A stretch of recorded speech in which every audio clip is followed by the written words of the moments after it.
크리스찬의 쉿 콰이어트 타임.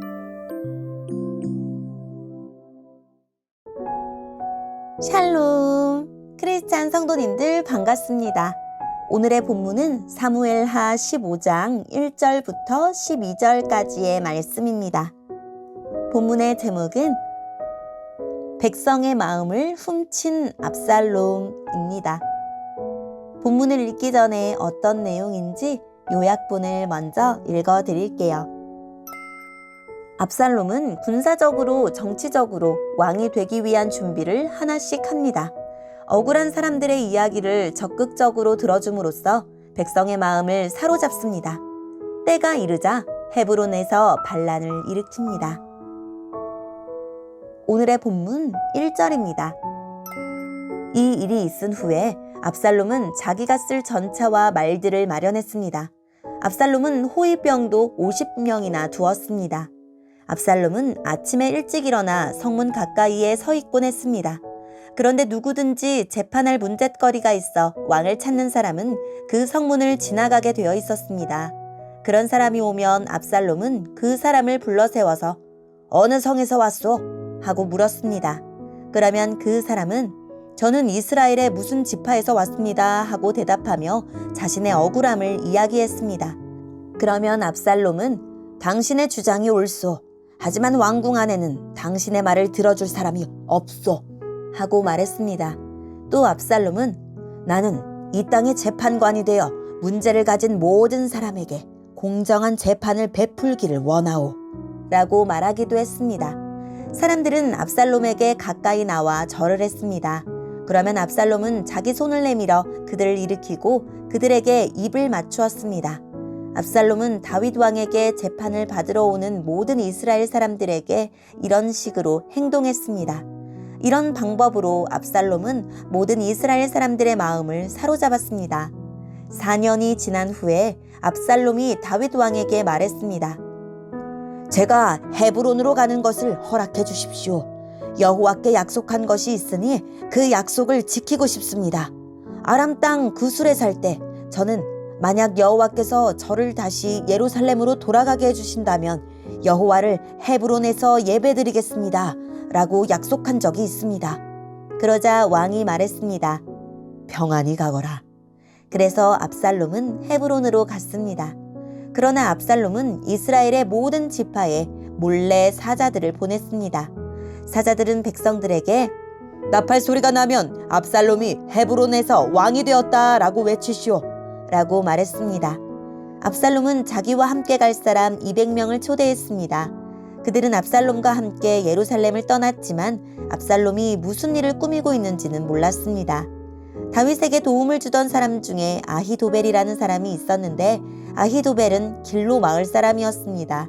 압살롬은 제물을 바치는 동안 아히도벨의 고향인 길로로 사람을 보내 아히도벨을 오게 하여 자기 편으로 만들었습니다. 압살롬의 계획은 착착 잘 진행되었습니다. 점점 많은 사람들이 압살롬을 돕기 시작했습니다. 아멘. 오늘의 본문을 통해 이해할 수 있는 부분은 무엇일까요? 압살롬이 다윗의 장자 암논을 살해했기에 다윗은 그를 합법적인 왕위 계승자로 인정할 수 없었을 것입니다. 압살롬도 이를 알았기에 스스로 왕위에 오를 계획을 세웁니다. 이스라엘에서는 왕이나 왕의 후계자만이 호위병을 거느릴 수 있었습니다. 압살롬은 스스로 호위병을 둠으로써 자신이 다윗의 뒤를 이을 후계자임을 드러냅니다. 성문 앞에서는 중요한 토론과 계약과 재판이 이루어지는데 압살롬은 공정한 재판관임을 자처하며 억울한 일을 당한 백성의 이야기를 들어줍니다. 백성이 자신한테는 좋은 마음을 품도록 유도하고 다윗에게는 반감을 갖도록 합니다. 왕과 백성 사이를 이간질하는 교활한 전략을 펼칩니다. 헤브론은 정치적으로 다윗이 유다 왕으로 등극한 장소이자 종교적으로 중요한 상징성이 있는 곳입니다. 압살롬은 서원을 핑계로 다윗의 허락을 받았고 200명의 주요 고위 관직들도 대동합니다. 특히 아히도벨은 이스라엘에서 뛰어난 전략가 중 한 명인데 압살롬은 그를 포섭하는 데 성공합니다. 이 모든 과정은 이스라엘 백성이 압살롬 편이라는 것을 보여주기에 충분합니다. 오늘의 본문을 통해 알 수 있는 우리 하나님은 어떤 분일까요?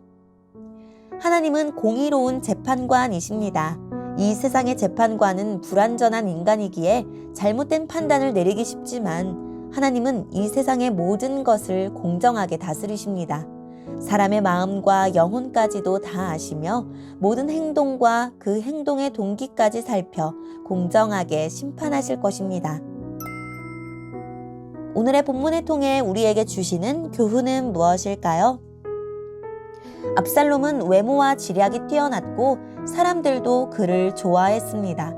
이스라엘 지파들이 따랐고 다윗의 참모인 아히도벨도 그의 편에 섭니다. 그러나 그의 인격은 훌륭하지 않았고 무엇보다 그에게 가장 부족한 것이 있었는데 바로 하나님입니다. 그는 사람들 마음을 훔칠 수는 있었지만 하나님의 마음을 얻지는 못합니다. 압살롬은 왕에게 재판을 받기 위해 온 사람들 앞에서 다윗을 험담하여 부정적 인식을 심어주는 한편 다정하게 손을 잡고 입을 맞추며 백성의 마음을 훔쳐 자기 편으로 만들었습니다. 다른 사람을 깎아내리고 헐뜯는다고 내가 그 사람보다 높아지고 더 좋은 사람이 되는 것은 아닙니다. 공동체 안에 부족한 부분을 채우고 보완함으로써 공동체를 더욱 건강하게 세워가는데 앞장섭시다. 오늘의 본문을 통해 각자에게 주시는 성령 하나님의 음성에 귀를 기울이며 살아계신 하나님, 마음에 있는 것과 밖으로 보여주는 것이 항상 일치하게 저를 도와주세요 라고 기도하고 오늘도 말씀을 붙들고 승리하는 하루를 보냅시다. 여기까지 크리스찬의 쉿, quiet time 이었습니다.